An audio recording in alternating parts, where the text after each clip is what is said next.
जब जीव से जाप करो तभी मन से स्मरण करना ही चाहिए। सारा जीव जिसके पीछे गया होगा वही अंतकाल में याद आएगा। अंतकाल तक मेरा जप चलता रहता, जप की पूर्णाहुति नहीं होती, भजन की समाप्ति नहीं होती। शरीर से समाप्ति के साथ ही भजन का समाप्ति हो गया। जीवन के अंत तक भजन करना। अंतकाल में राधा कृष्ण का चिंतन करते मैंने शरीर का त्याग किया। अपनी मृत्यु मैंने प्रत्यक्ष देखी। मुझे मृत्यु का कष्ट नहीं हुआ। इसके बाद मैं ब्रह्मा जी के यहाँ जन्मा। पूर्व जन्म के कर्मों का फल मुझे इस जन्म में मिला। मेरा नाम नारद रखा गया। पूर्व जन्म में किए गए भजन से मेरे साथ स्थिर हुआ। मेरा मन संसार की ओर जाता ही नहीं। अब मेरा मन चंचल नहीं होता। अब तो मैं सतत परमात्मा के दर्शन करता हूँ। एक दिन मैं गोलोक धाम में गया। वहाँ सतत रामलीला होती है। वहाँ श्री राधा कृष्ण का मुझे दर्शन हुआ। मैंने कीर्तन में तन्मयता हुई। श्री कृष्ण कीर्तन में मुझे अति आनंद हुआ। प्रसन्न होकर राधा जी ने मेरे लिए प्रभु से सिफारिश की कि नारद जी को प्रसाद दे। श्री कृष्ण जी मुझे प्रसाद दिया। व्यास जी ने पूछा, प्रसाद में प्रभु ने तुम्हें क्या दिया? नारद जी ने कहा कि प्रसादी में प्रभु ने मुझे यह तांबूरा दिया। प्रभु ने मुझे यह कहा कि कृष्ण कीर्तन करते करते जगत में भ्रमण करो और मुझसे जुदा हुए अधिकारी जीवों का हमारे पास लाओ। संसार प्रवार में बहते हुए जीवों का हमारी ओर लाओ। भगवान की कीर्तन भक्ति अति प्रिय है। यह वीणा लिए है। जगत के भ्रमण करता हूँ, नद के साथ कीर्तन करता हूँ। अधिकारी जीवों को यह कोई योग चेला मिले उसको प्रभु धाम में ले जाता हूँ। मुझे रास्ते में ध्रुव मिलता है, उसको प्रभु के पास ले जाता हूँ। मुझे प्रहलाद जी मिले तो उनको प्रभु के पास ले गया। ऐसे भक्त मिले उन्होंने मैं प्रभु के पास ले गया। जो कोई भक्त मिलता है उसे मैं प्रभु के पास ले जाता हूँ। सत्संग में मैंने भागवत कथा सुनी, श्री कृष्ण कथा सुनी। फिर मैंने कीर्तन किया और प्रेमता से पुष्टि की। अब तो जब मैं इच्छा करूं तभी कन्हैया मुझे झांकी देते हैं। मेरे साथ कन्हैया नाचते हैं। संत नामदेव महाराज जब कीर्तन करते हैं उस समय श्री विठलानाथ जी नाचते हैं। मैंने ठाकुर जी का काम करता हूँ, उनको अति प्रिय लगता है। कीर्तन में संसार का भान भूल जाता हूँ, आनंद आए। कीर्तन में तन्मय हुआ मनुष्य का संसार को भुला देता है। कीर्तन के संसार संबंध छूटता है और प्रभु के साथ संबंध बनता है। संसार का ध्यान छोड़ने का प्रयत्न करो। कीर्तन में आनंद कब आता है? जब जीव से प्रभु का कीर्तन मन में उनकी चेतना करोगे और दृष्टि से उनके स्वरूपों को देखोगे, तभी आनंद आएगा। कलयुग में नाम कीर्तन करने से पाप जलते हैं, हृदय शुद्ध होता है, परमात्मा हृदय में समाता है, परमात्मा की प्राप्ति होती है। अंत कथा में कीर्तन होनी चाहिए। कीर्तन बिना कथा परिपूर्ण नहीं होती। कलयुग में स्वरूप सेवा जल्दी नहीं मिलती। स्मरण सेवा अर्थात नाम सेवा तुरंत फैलती है। यह व्यास जी इस सब का भूल सत्संग है। सत्संग की यह बड़ी महिमा है। जो सत्संग करता है वही संत बनता है। श्री कृष्ण कथा से मेरा जीवन सुधरा है। श्री कृष्ण कथा सुनकर मुझे सच्ची जीवन मिलती है। कथा सुनकर वैराग्य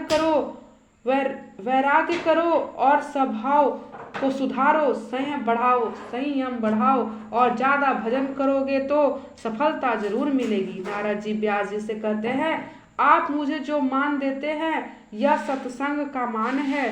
सत्संग से ही मैं मान के योग्य हुआ हूँ। भील बालकों के साथ आवारा घूमने वाला सत्संग से ही देवर्षि बन गया है। नारद जी दासी पुत्र थे। सच्चे साधु संत की सेवा से उनका जीवन सुधरा। संत स्वयं तीर्थ रूप है, संत जगत तीर्थ है। पार अस्मरी लोहे को सोना बनाता है, फिर भी लोहे को अपने जैसे नहीं बना पाता। अर्थात कहने का अर्थ है कि पारसमणि लोहे को सोना बना देता है, लेकिन सोना फिर भी लोहे को सोना नहीं बना सकता। परंतु संत ने अपने सत्संग में आए हुए अपने जैसे बनाते हैं। संत करो आयु समाना, कहने का अर्थ है मनुष्य देव होने के लिए बना गया है। मनुष्य के देव होने के लिए 4 गुण की आवश्यकता है: संयम, सदाचार, स्नेह और सेवा। यह 4 गुण सत्संग बिना नहीं होता।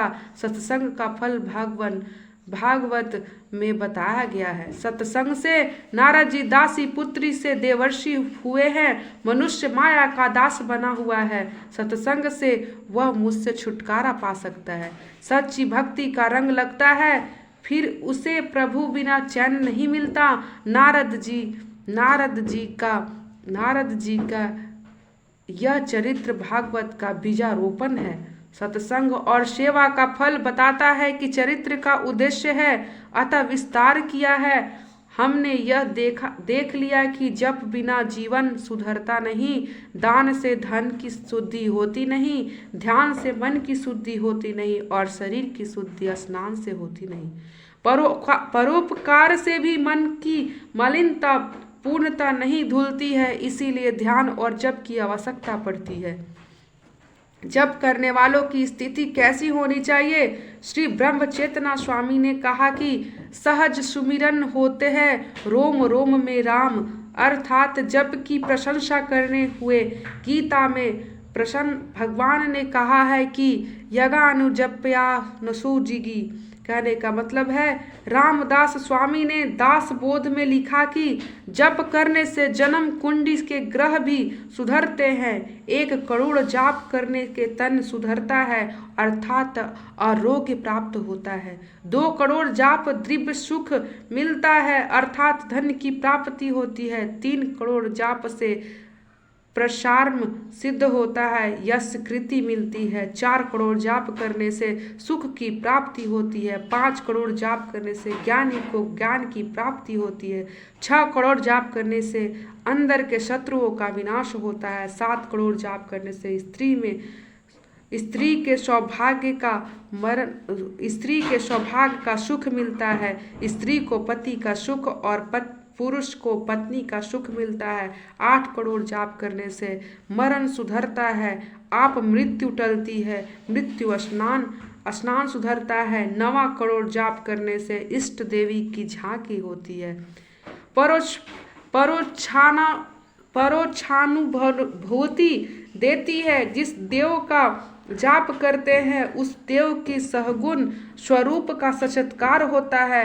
10, 11, 12 करोड़ जाप करने पर संचित प्रबलता होती है। ऋण्यमान कर्म जाल जाते हैं, कर्म जल जाते हैं, इन कर्मों का नाश होता है। 13 करोड़ जाप करने से भगवान का साक्षात्कार दर्शन होता है।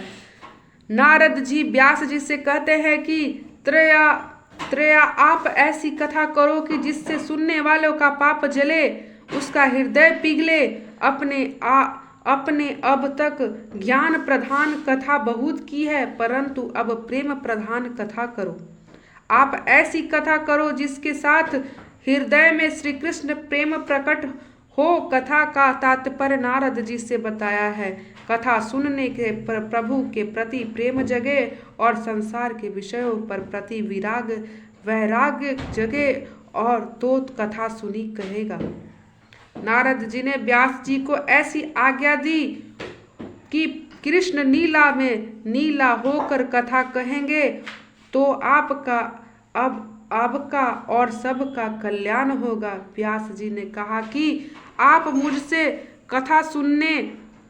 नारद जी कहते हैं, आप ज्ञानी हैं, आप अपना स्वरूप भूले तो नहीं हैं। आप समाधि में बैठिए और समाधि में जो दिखे वही लिखिए।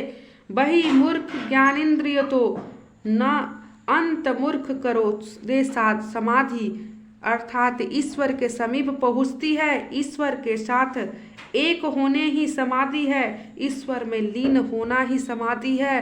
नारद जी, जब तक ना मिले नारायण का दर्शन होता नहीं। संसार में आने के बाद यह जीव अपने स्वरूप का भुला देता है। कोई संत कृपा करे तब जीव को अपने स्वरूप का भान करते हैं। व्यास नारायण को भी नारद जी जरूरत पड़ती है। इसके बाद नारद जी ब्रह्मलोक को सुधार गए। व्यास जी ने प्राणायाम से दृष्टि श्रित मुख की। वहाँ हृदय गुफा में बालकृष्ण को दर्शन हुआ। व्यास जी को सब लीलाओं का दर्शन हुआ। व्यास जी को नारद जी ने स्वरूप का भान कराया। इसके परिणाम स्वरूप व्यास जी ने श्रीमद् भागवत रचना की कथा को रचा। भागवत के तत्व ज्ञान भी बहुत है, परंतु उसका प्रधान विषय तो प्रेम है। दूसरे पुराणों में ज्ञान, कर्म, आचार, धर्म आदि प्रधान है, परंतु भागवत पुराण में प्रेम प्रधान है, भक्ति प्रधान है। वाल्मीकि रामायण आचरण धर्म प्रधान ग्रंथ है, जबकि तुलसी रामायण भक्ति प्रधान ग्रंथ है। वाल्मीकि जी ने अपने जीवन में कथा करने से तृप्ति ना हुई। भगवान के मंगलमय लीला का भक्ति से प्रेम पूर्वक वर्णन करना बाकी रह गया था। इसीलिए उन्होंने कलयुग में तुलसीदास के रूप में जन्म लिया। कली कुटिल जीव निस्तार हित वाल्मीकि जी तुलसी भयो। कहने का अर्थ है, वेद स्वीकृति भागवत का यह फल है। यह तो सबको वेदित है कि वृक्ष की छाल तथा पत्तों में तो रस होता है, उससे वृक्ष के फलों में विशेष रस होता है। रस पूर्वक इस श्रीमद् भागवत कथा रूप फल का मोक्ष मिलने का आप बार बार पान कर सकते हैं। पीवत भागवत रसमया, अर्थात जब तक जीव और ईश्वर का मिलन ना हो जाए तब तक इस प्रेम का पान नहीं करो। ईश्वर में जब तक तुम्हारा लय ना हो जाए तब तक तुम प्रेम रस को पाने का कोशिश करो। भगवान भागवत का आस्वाद किया करो, भगवान रस का पान किया करो। वेदांत अधिकारी के लिए, सबके लिए सरल नहीं है। वेदांत त्याग की आज्ञा करते हैं। वेदांत कहता है सर्व का त्याग करो, भागवत के पीछे पड़ो, जबकि संसारिक में कुछ छूटता नहीं। ऐसे के उद्धार के लिए कौन सा उपाय है? हाँ है उपाय, त्याग ना करो सबको तो कोई हर्ज नहीं, परंतु आपका सर्वथा ईश्वर के समर्पण करो और अनासक्त रहकर ही उससे भोगो। व्यास जी ने ब्रह्मसूत्र बनाया, योग दर्शन पर भाष्य रचा, परंतु उनको लगा कि कलयुग के मानव भोग परायण होंगे और उसी कारण उसने इस योग के प्रवृत्ति नहीं हो सकेगी। उनके लिए करुणा करके यह भागवत शास्त्र रचना परिचित को निमित्त बना करके संसार में फंसे लोगों के लिए व्यास जी ने यह भागवत का कथा कही। भागवत खासकर संसारिकों के लिए है। इस भागवत पुराण का संसारियों पर करुणा के कारण सुखदेव जी ने वर्णन किया है। प्रभु प्रेम के सिवा सुख ज्ञान के शोभा नहीं, यह बताने को भागवत का उद्देश्य है। भक्ति का ज्ञान की शोभा नहीं, जबकि ज्ञान वैराग्य से दृष्ट किया हुआ नहीं होता है, तो ऐसे ज्ञान स्मरण सुधार के बदले संभव है कि वरन बिगड़े। संभव है कि ऐसे ज्ञान अंतकाल में धोखा दे। मरण को भक्ति सुधारती है, भक्ति बिना ज्ञान सुख से है, यह मरण बिगड़ता है। विधि निषेध की मर्यादा त्यागें हुए बड़े बड़े ऋषियों की भगवान के अनंत कल्याणमय गुणों का वर्णन करो, सदा रत रहते हैं, ऐसे है भक्ति की महिमा। निर्गुणवस्तता रमते सम गुण नानुक थाने हरे, अर्थात ज्ञानी को अभिमान सताता है, भक्त को नहीं।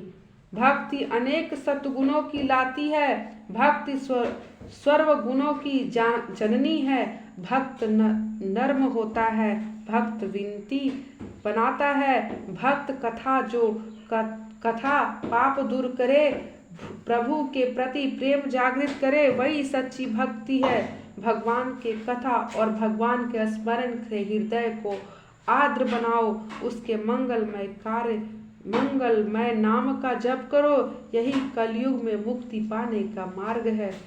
विषयों का बंधन मनुष्य छोड़ो, तभी मन में सच्चा आनंद सुख मिलता है। संयम और सदाचार को धीरे धीरे बढ़ाते जाओ तो भक्ति में आनंद आएगा। वैराग्य के बिना भक्ति सफल नहीं हो सकता। आचरण विचार शुद्ध रखोगे तो भक्ति की पुष्टि मिलेगी। जीवन विलासमय हुआ तो मान लो कि भक्ति का विनाश हुआ है।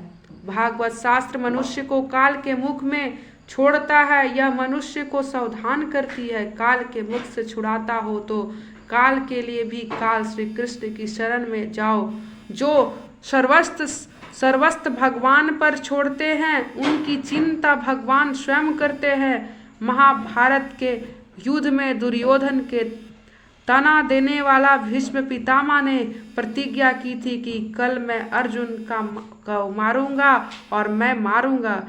यह प्रतिज्ञा से सब घबराए, कारण यह है कि भीष्म पितामह की प्रतिज्ञा थी। यह सुनकर कृष्ण भगवान ने चैन न आया, रात को निद्रा नहीं आई। भीष्म की प्रतिज्ञा सुनकर अर्जुन की क्या दशा हुई होगी, यह सोचकर भगवान अर्जुन की स्थिति देखने आए।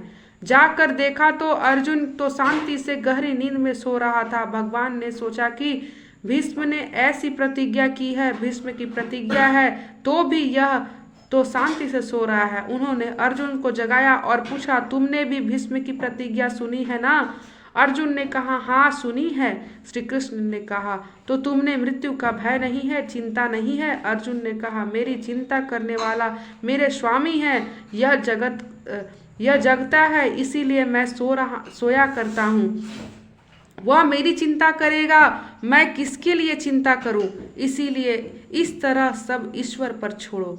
मनुष्य की चिंता तब तक ईश्वर को ना हो जाए जब तक वह निश्चिंत नहीं रहेगा। प्रथम स्कंद यह अधिकारी लीला है। अधिकार बिना संत मिले तो उसकी और सद्भावना नहीं जागता। संतों की खोजने की जरूरत नहीं है, खोजने से संत नहीं मिलता, केवल प्रभु कृष्ण से ही संत मिलता है। आखिरी जब तक मन शुद्धि होगी तब तक प्रभु की कृपा नहीं होगी, तब तक मन दुराचार रहेगा, जब तक संत मिलेंगे नहीं। संत बनोगे तो संत मिलेंगे। संत दिखने की दृष्टि होती है, संसार के पदार्थों को देखने का आनंद है, उनके उपभोग के आनंद नहीं होता। संसार यह ईश्वर का स्वरूप है, इस कारण जगत में ईश्वर मैं देखो। सुखदेव जी और अप्सराओं का प्रसंग पहले कह चुके हैं। महाप्रभु जी ने वैष्णव के लक्ष्य बताने के लिए जिस दर्शन को कन्हैया याद आए वह वैष्णव है, जिसके संग में आने पर प्रभु याद आए वह वैष्णव है। अप्सराओं को सुखदेव जी ने दर्शन से वैराग्य की उत्पत्ति की, कृष्ण कथा के पीछे वह पागल बनी। जगत में संतों का अभाव नहीं है, परंतु सत शिष्यों का अभाव है, जिसके अधिकार सिद्ध नहीं है। उस संत पुरुष मिल जाते हैं। मनुष्य संत बनता है तभी उसे संत मिलता है। संत बनने से पहले संत मिलने तो उससे सद्भावना नहीं बनती है। जिसके आँख में ईश्वर है वह सर्व में ईश्वर का अनुभव करता है। इस जगत में निर्दोष एक परमात्मा ही है, ईश्वर के सिवा कोई निर्दोष नहीं। संतों में कोई एक धात दोष होगा कारण पूर्ण सत्संग प्रकट होने पर भी यह जीव इस ईश्वर इस शरीर में नहीं रह सकता। ईश्वर से यह अलग नहीं रह सकता। यह ब्रह्मा जी की सृष्टि गुण दोष में भरी हुई है। जगत में सब प्रकार के कोई सुखी हो ही नहीं सकता। यदि स्वर प्रकार के कोई सुख हो जाए तो सुख का भान भी भूल जाए बैठेगा। जाए स्वर सुखी आशा कौन होए बिचारा, मना तुझ शोधनी मोहे। कहने का अर्थ है संसार के प्रत्येक पदार्थ से दोष है और गुण भी है। दृष्टि के लिए ऐसे गुणमयी बनाओ कि किसी की दोष देख ना सको। अब तक तुम्हारे दृष्टि गुण दोष से भरी हुई थी, तब तक संत से भी अपना दोष दिखेगा। बोलिए श्रीमद् भागवत कथा की जय।